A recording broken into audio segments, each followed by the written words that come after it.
everybody. It is day 19 of this Kaijufest, and Jesus Christ, it's 3131 is starting to really put a toll on me in terms of watching all these Godzilla films.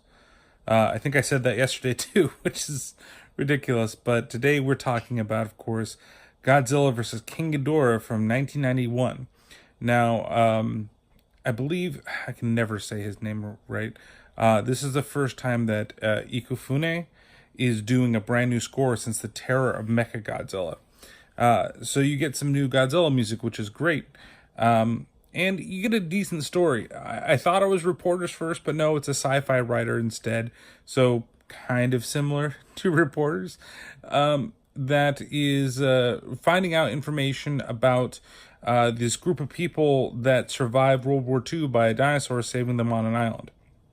And his theory is that that dinosaur eventually becomes Godzilla because of the radiation that goes in there. So we're kind of retconning things, to be honest with you, at this point, because originally Godzilla was just created by the... So that's the same, right? Godzilla's created by radiation, all the other fun stuff. But they're saying that it was a dinosaur rather than it being a sleeping monster under the earth that just happened to awaken because of the radiation. They're saying now that the radiation actually changed Godzilla, and that's how he became this. So Godzilla in this is kind of a good guy, bad guy. It's very, very odd. So, of course, the good guy part of him is when he's the dinosaur and he saves the Japanese soldiers on the island. And then there's the bad parts where he's destroying, all of Japan. And he's back. So, what basically happens is now there's people from the future that arrive in a UFO. We're dealing with people, and they call themselves the Futurians. Terrible. And they have devised a way, or at least they tell the government, they know how to get rid of Godzilla. See, they're right. The guy that wrote the book, it turns out to be true. Everything that he said in it, he was right about. And so they've devised a way to go back in time, and they're going to go back to that point, including bringing that writer and a professor and Gilligan along as well to the island to stay there. But they're going to take them back, and they're going to move the dinosaur before the nuclear radiation can hit. But at the same time, they have these little beings called the Dotans, or something like that. I don't know. They're basically little kaiju.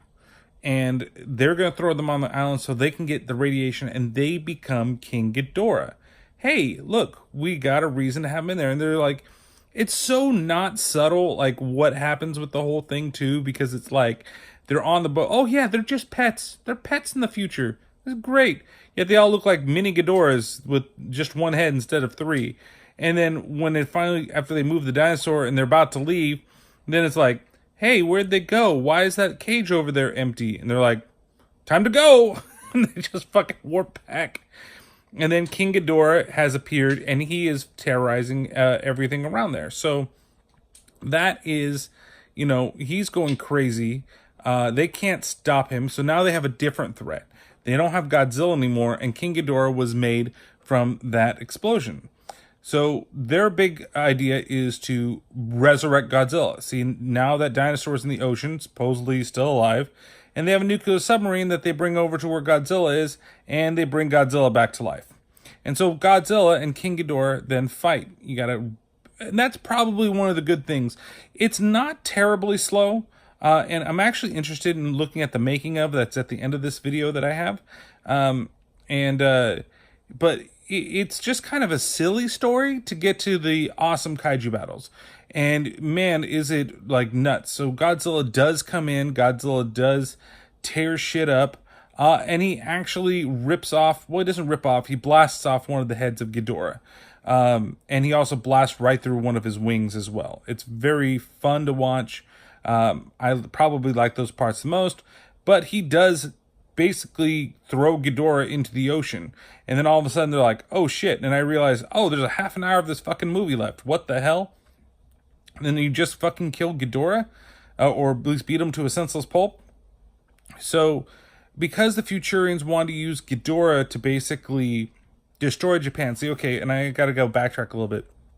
But in the future, supposedly Japan becomes a superpower, and for them to basically make sure that they're not like an economic superpower, they want to destroy most and have them rebuild using Ghidorah as like the blackmail. Basically, we control Ghidorah; it destroys your cities, and unless you change your ways, we're gonna keep doing it. And of course, in the movie, that's why Japan decides to bring back Godzilla, because that's the way to beat King Ghidorah, which they're totally right. So now Godzilla's running amok, and now Godzilla's going to destroy all of Japan. And so the one of the Futurians that's left, actually, there's a really cool scene too. Right after he beats Ghidorah, you see the Futurians there. They're like, "Oh, we have a failsafe. We're gonna go back in the future. You're gonna be stuck here." Ha ha ha ha! And then they get outside with one of the androids, and they teleport their asses right in front of Godzilla. And as they're waking up after being beat up, Godzilla just opens his mouth and fucking fire breaths them all to death. And that's a fun scene. But so you got the remaining Futurian, Emma, and her cyborg friend M11, and they're gonna go into the future and go get King Ghidorah, and because he should be still on the bottom of the ocean. Then they're gonna turn him into Mecha Ghidorah, and that's what they're gonna bring back to beat up Godzilla. And you have a pretty good fight now. Mecha Ghidorah is being controlled by the Emma or Emmy girl, and basically gets to beat Godzilla at one point. And then at the last possible minute, she notifies the audience that she is the great granddaughter of the guy who wrote the book about Godzilla, and basically how they could stop Godzilla in the future. So overall, good kaiju battles, fun story for the most part. It's a little sillier. It's not as serious as the last film, except for the Godzilla thing is a little serious. He just looks like it. And it's definitely more puppetry going on here. That's the only thing I don't like about these ones from this era, is it's not really Godzilla like in the suit. It's Godzilla in the suit, but then the up close are like animatronic puppets that just don't seem to work very well. So overall, I would give this film a 3 Ghidorah heads out of 5, even though Ghidorah only has 3 heads. But it's the kaiju battles are entertaining. Like I said, the story is just kind of fun.